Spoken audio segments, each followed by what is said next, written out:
Welcome to Unit 5, Classical Greece. This unit will be looking at the various city-states that make up the Aegean Peninsula from around 2000 to 250 BC. From Athens to Sparta and Carthage to Troy, this region and the civilizations within it brought about a unique perspective from the other cultures that we've already looked at. Here we have a perspective of the civilizations that would thrive with little help from the rivers or other resources around them that really didn't exist, but instead they had to use what little resource they did have in order to survive.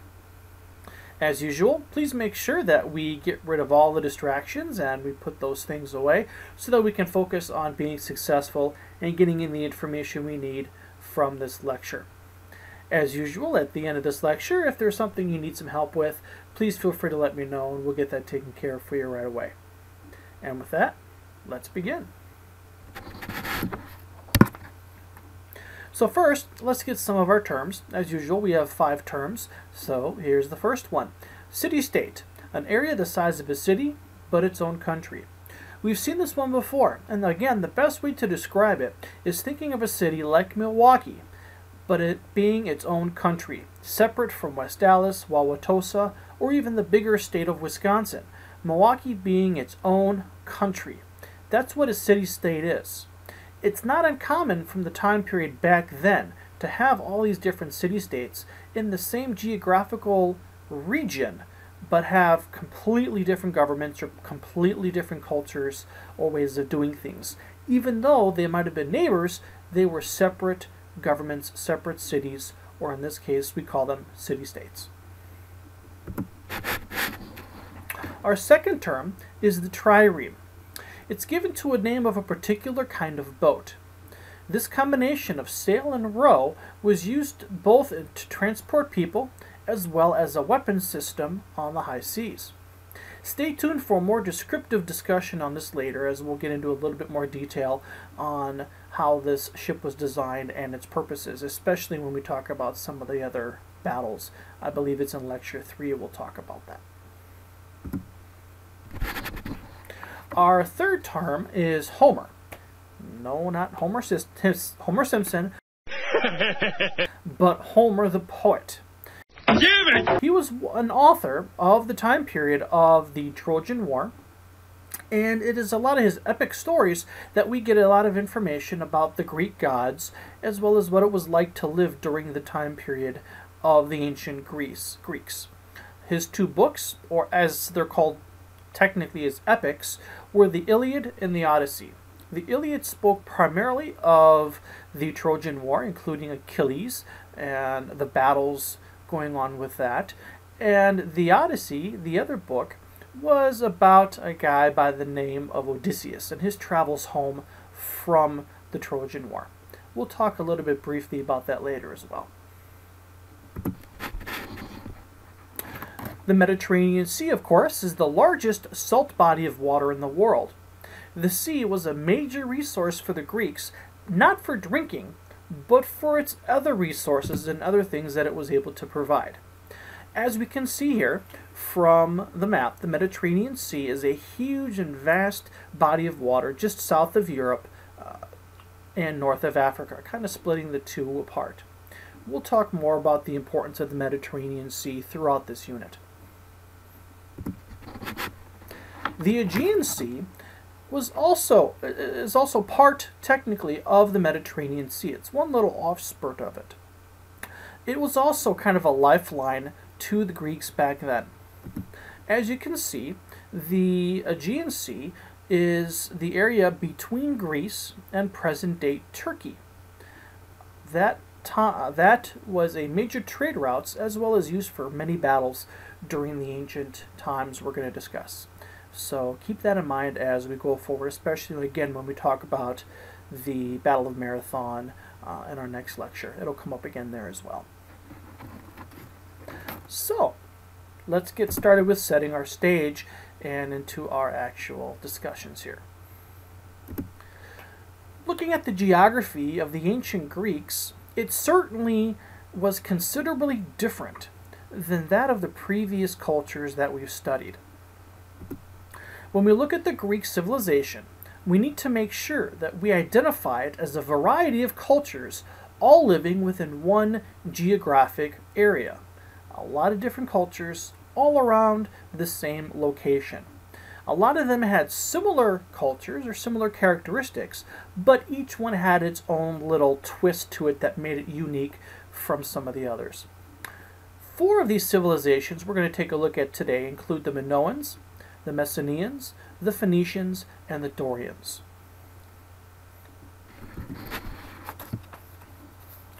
First, let's take a look exactly about the area where Greece is and its location, and how that influences, or how it could influence, the people around it. From this map, if we zoom in into the south central part of Europe, you'll see where Greece is. Greece today is about 192,000 square miles, which is a little bit bigger than the state of California. So that kind of gives you an idea of how much space or what Greece looks like today. Back then, Greece was a lot different. We'll talk about that shortly. Something to be aware of, though, is that when we do talk about ancient Greece, we need to remember that we are referring to the geographic area of Greece and not the country of Greece. Back in the day, Greece was not one country, as we see it today, as I just mentioned. It was a group of independent city-states, each one separate and autonomous from the other.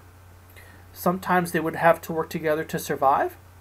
Sometimes they'd go to war with one another for different reasons.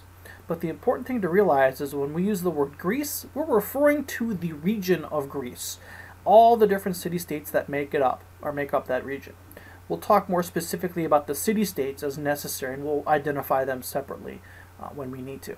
So just make sure we have that clarifying part in there when we use these terms. The other thing to look at about ancient Greece is that it's not just a large body of land, but it's also made up of a lot of islands all throughout the Aegean and northern Mediterranean Sea, as we see here. From Rhodes to Crete, even as far as what present-day Israel, which is off the map, we consider part of ancient Greece, because all of these different city-states all traded together and worked together and even sometimes went to war with one another.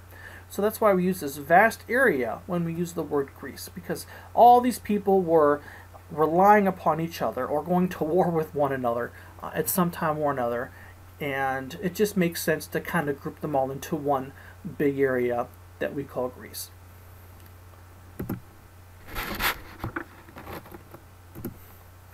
So, geography shapes Greek's life. Some more things to know about the ancient Greece is that it's mostly consisted of mountainous peninsula that jutted out into the Mediterranean Sea. Besides the peninsula that makes up most of the region, there are over 2,000 islands within the Aegean and the Ionian Seas, which is on both sides of the Greek mainland. Now, Greece's water supply isn't like that of other civilizations we've looked at. The sea was to Greece as what the rivers were to Egypt and Mesopotamia. Sometimes it's even said that the Greeks don't live on land, but they live around the sea. This just characterizes and describes on how important the sea was to Greek life. Because of their reliance on the sea, the Greeks became masters at shipbuilding, mostly due to their need for trade. However, these skills at shipbuilding also proved to be valuable when it came to some of their more interesting sea battles. And again, we'll discuss those later on in the lecture as well as future discussions throughout the unit. Hey, look! It's another map! At this point, we need to make sure that we look at the physical features of Greece. Looking at the mainland and the islands, you can see a lot of brown. That brown represents some high mountains and a lot of rock. There isn't a lot of flat land here.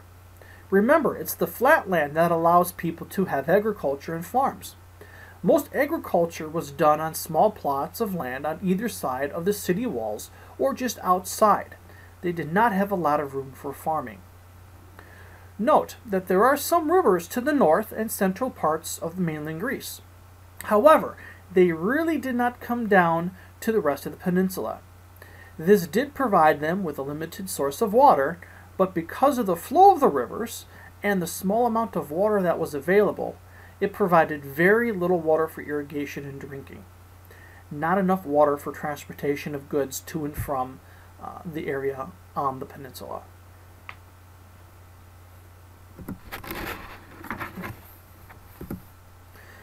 When looking at the physical features of Greece, and most of the islands, you might find yourself asking, why the heck would anybody want to live in an area with this kind of a harsh environment? Well, if you check out the natural resources that Greece had to offer, there really wasn't much of anything. Greece lacked natural resources. There was a lack of farmland, timber, and precious metals. Not a whole lot of things working in their favor as to why people would want to live here and make this their home. As mentioned before, Greece had a lot of rock and mountain. About 3/4 of the region, actually, of ancient Greece was rugged mountains or rocks. So there wasn't a lot of room for them to be planting stuff, building large cities and civilizations.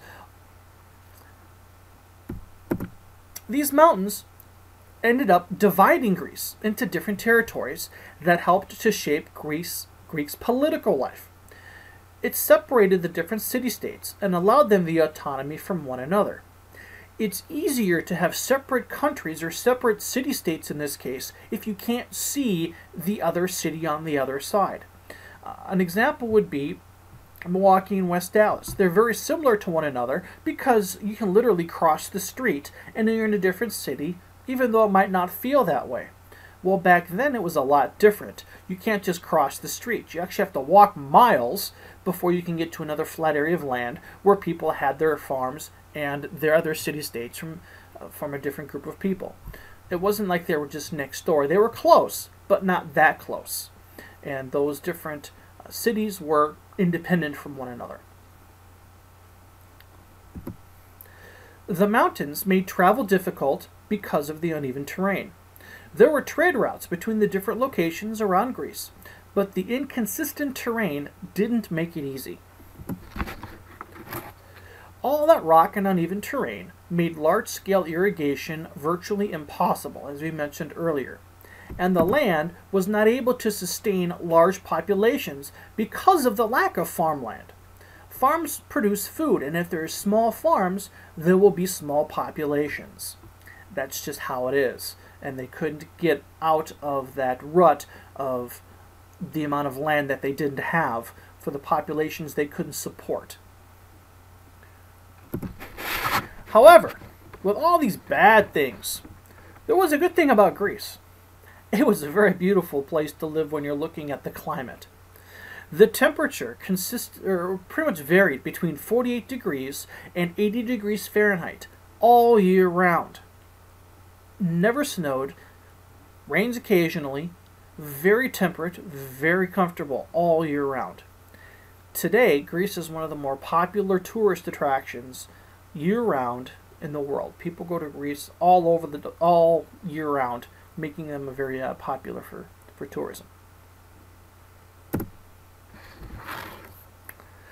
So, as we talked about earlier, we got about 4 cultures we got to talk about. The first of these cultures we're going to talk about are the Minoans. And if you look here at the map on the arrow, you can see where the Minoans actually started from, which was the small island of Crete.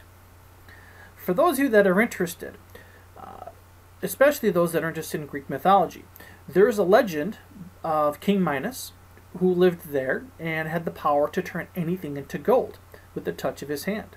It's also said that it's home to the ancient Greek monster, the Minotaur.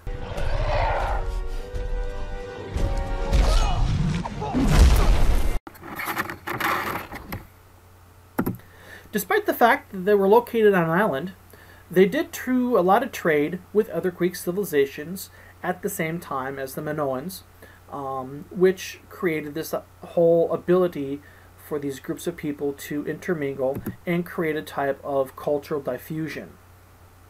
It was the Minoans that provided a new standard for Greek architecture, burial customs, and religious rituals. The Mycenaeans, which was another group of people we'll talk about shortly, even adapted their writing systems, politics, art to that of the Minoans.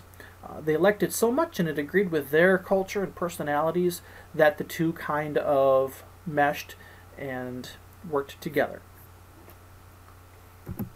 We also know that because of the extremely comfortable weather on the island, the people were very outdoorsy and athletic. They would hold their own gaming competitions amongst the men, and it was probably a precursor of the original Greek Olympics, which is what we celebrate every 4 years when we have our Olympics throughout the world in modern times.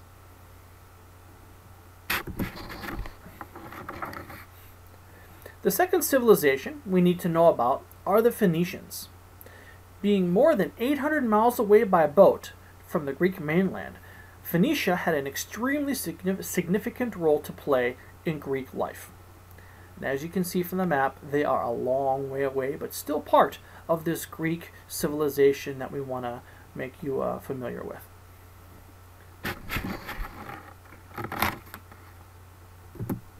Today, we have a lot to thank the Phoenicians for. The fact that you're listening and reading this lecture is part because of the Phoenicians and what they gave the world. And what did they give us? Well, they gave us the phonetic alphabet. Simply put, the phonetic alphabet is when we put sounds to symbols. And when you combine those symbols and sounds together, they make words. These symbols and letters are what we call the alphabet. Interesting fact about the alphabet, the actual word itself, actually. It's a combination of the first two letters of the Greek alphabet. A, alpha, and B for bet, alphabet. So now you know where the word comes from if you ever are interested in giving some trivia. The other major significance of the Phoenicians was the fact that they were excellent shipbuilders. Specifically, they were great at building merchant ships for trade. These boats became the standard as far as how to transport goods across the Mediterranean Sea. And with the trading of goods also comes the trading of ideas. This whole idea of cultural diffusion, which we've talked about before, which is the mingling of different cultures together to create sometimes a new culture or a hybrid culture. Learning more about another culture by meeting other cultures. That's cultural diffusion. Here we can see the translations between the Phoenician language and to that of the Egyptians, Semitic, and Latin. If you look closely, you might see some similarities between them, especially on the Latin side, or the right side. Some similar characteristics or symbols that make up their alphabet as well as ours today.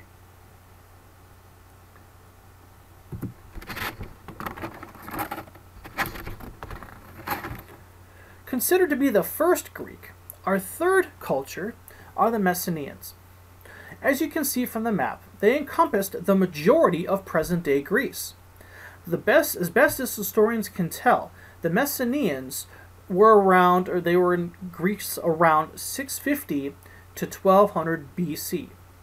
Because their civilization is spread across such a large number of islands as well as the mainland, they relied upon sea transportation for trade.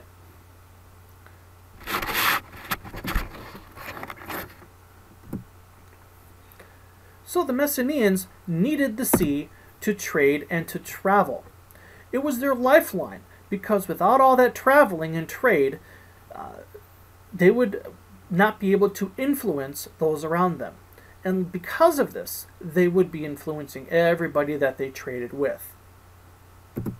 On these travels, it allowed the Mycenaeans to learn about different religions, the practices of politics, as well as different literature from the region. One of the more interesting events of the time of the Mycenaeans is the Trojan War, which you might have heard of. Delivery!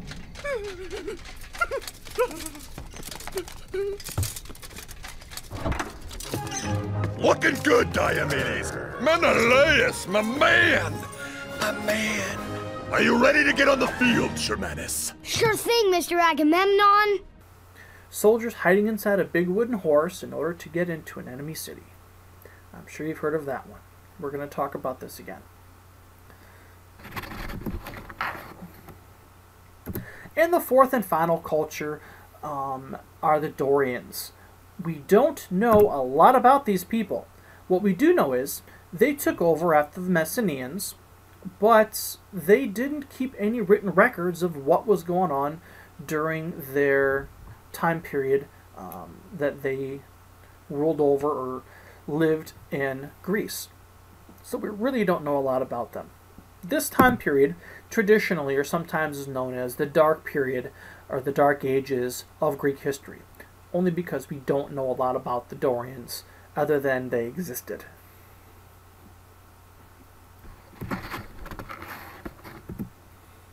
So, now that we got the cultures out of the way, or the four specific cultures, let's put them all together and see how they meshed and became one Greek culture. Because of the warm climate, Greeks enjoyed and participated in outdoorsy type of activities. And as we saw earlier, it was the terrain that made the system of city-states thrive. It was these city-states that operated like independent countries. And because of all of these different independent countries and these different city-states, they were able to separate from one another and be independent from one another, but not an empire. An empire is where one civilization takes over another civilization and rules them. That's not what happened here. Okay, these were independent cities on their own, away from one another, not an empire. We'll be talking more about empires later on when we get to talking about Alexander the Great near the end of the unit. Even though the different city-states were similar in many ways, they did, however, differ in their politics and military from one another. If you visited ancient Athens, for example, and compared it to ancient Sparta, the people looked the same, but their way of life was drastically different. So they might have come from the same area, they might only have been a few miles apart from one another. Their civilizations, or their culture rather, were drastically different. They might have shared some things, but a lot of things were different as well. So keep that in mind as we talk about some of these civilizations and cultures. All these cities did exist within the Greek region, and as we mentioned, were independent from one another. Can you see a theme here? We're kind of pushing the fact that they were separate from one another. From time to time, as we'll learn, they did rely upon each other to survive through trade or through joining their military forces together to overcome a common enemy. But, as we mentioned also, sometimes these city-states would also go to war with one another. So, good days and bad days with these city-states. And of course, all cultures have their stories and storytellers. As we mentioned before, the Greeks had their epics. Epics simply is defined as poems that celebrate heroic deeds with very interesting characters. One of these epics was written by a blind storyteller by the name of Homer, who we briefly talked about earlier. And no, we're not talking about Homer Simpson. We're talking about this Homer here, who wrote the Iliad and the Odyssey. His poems, which are more like books actually, are known throughout the world as being a great example of understanding ancient Greek culture and society. His two books, the Iliad and the Odyssey, both told stories of romance, war, struggles of life, depression, a lot of things that we kind of can understand today, but was also going on back in the 1500s BC, or the time of the Trojan War, and shortly thereafter. Much we know about Greek gods and Greek history comes from these two books. You can still get them at the library. You can actually download them for free off the internet, if you're interested. A little bit ago, we talked about the Phoenician trade ships. Well, these ships that were used for battle were not so much for trade, obviously, but these were trireme ships. Sturdy ships with battering rams used to destroy the enemy. What made them unique was the fact that they had this battering ram in the front that was usually tipped with some sort of copper or very hard wood in order to ram the enemy's boat. Because the battering ram was so low on the boat, if you could puncture your enemy's boat, it would cause them to sink. The fact that they had a lot of oarsmen and could use the power of the wind as well allowed them to use this boat all throughout the region, regardless of the wind, regardless of the currents. They could get around during the battles. You'll see these ships used all throughout Greek naval battles. Some of them are quite fun and interesting when you're reading about thousands of these trireme ships all being used in one battle. It's quite interesting if you are interested in getting to read more about that. Another thing to look at from the past, and more interestingly is how this past influences us today, is the architecture. Okay, yeah, we hear about these old guys, these old ships, all these old things going on thousands of years ago, but what does it have to do with us today? Well, let's take a look at a few things. This building here is known as the Parthenon. Originally, it was built as a temple to the goddess Athena, and it sits on top of a hill known as the Athenian Acropolis in Athens. Now, if you look closer, we have another building. This is the Milwaukee County Courthouse downtown. You see some similarities. You've got the pillars that go up and down. You got the square features, the massive amount of stone put into this. If you look at the top right above where the pillars are, there's engravings just like they had in Greece. A lot of similarities from something that we see today almost every day to something that existed 3,000 years ago. And we can even continue on if you look just at the U.S. Supreme Court building in Washington, D.C. Heck, they even made a mock Parthenon in the city of Memphis, Tennessee. Ultimately, it would be the Greeks, however, that we have to thank for how we as Americans live today. The Greeks would come up with the idea of democracy, the creating of new ideas with using philosophies and politics, as well as strategies on warfare, and their unique architectural abilities. It was also the Greeks who dared take on the world's superpower at the time, the Persians, and won, similar to World War I, when the U.S. wasn't even a superpower. But after World War I, everybody took the United States seriously. Kind of the same thing here going on with the Greeks and the Persians. Thanks to Alexander the Great, his successes in battle would blend Greek, Persian, and Egyptian cultures together as he conquered northern Egypt and much of the western and southern countries of Asia. We'll talk more about this later on in our fourth lecture, specifically on Alexander the Great and his merging of these cultures, which we now know as the Hellenistic period. And with that, I'm done. This is our first lecture for this unit. I hope you enjoyed it.